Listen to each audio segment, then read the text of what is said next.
असलाकुम, क्या हाल है जी? ठीक ठाक। मैं अब्दुल्ला हसन, तुम देख रहे हो जी AAS देसी व्लॉग। होर सुनाओ जी, तबीयत सेहत ठीक ठाक ने?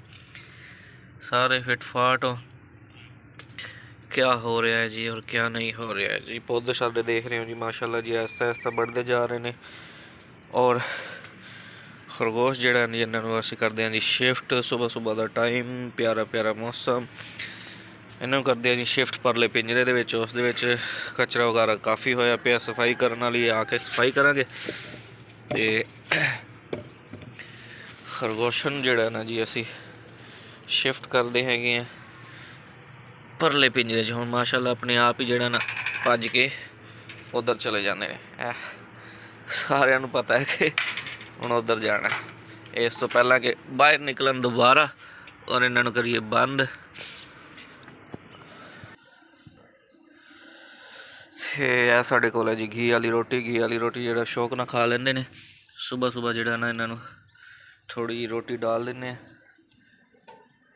और फिर जड़ा इन्हों थोड़ा जिहा जड़ा घास डाल देंगे। बाहर ना निकलियो बस,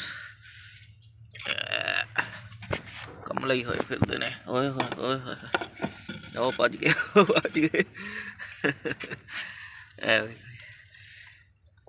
माशाल्लाह तंदुरुस्त सेहतमंद ने।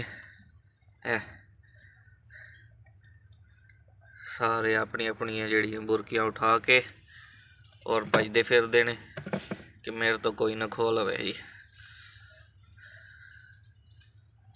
सारे ठीक ठाक ने।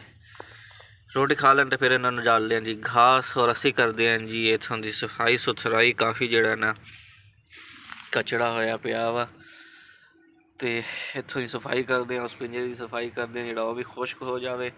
और शाम को जड़ा इन्होंने दोबारा इतने फिर शिफ्ट करना है वा। तो वीडियो पसंद आई हो तो चैनल लाइक और सब्सक्राइब लाजमी कर देना है जी। और खरगोशन जड़ा है ना और घ्यो वाली रोटी लाजमी 2-3 दिन बाद मैं खुआ देना होंदा वा। और थोड़ी जी गंदम खिला देना, क्योंकि हम सर्दियों का मौसम है तो गर्मी इन्हों थोड़ी जी गरमैश मिले, सर्दी तो जड़ा बचे रहन। तंदुरुस्त सेहतमंद लम्मी जिंदगी इन्हों की होएगी जे इन्हों की प्रॉपर केयर रखांगे। तो अल्लाह हाफिज़।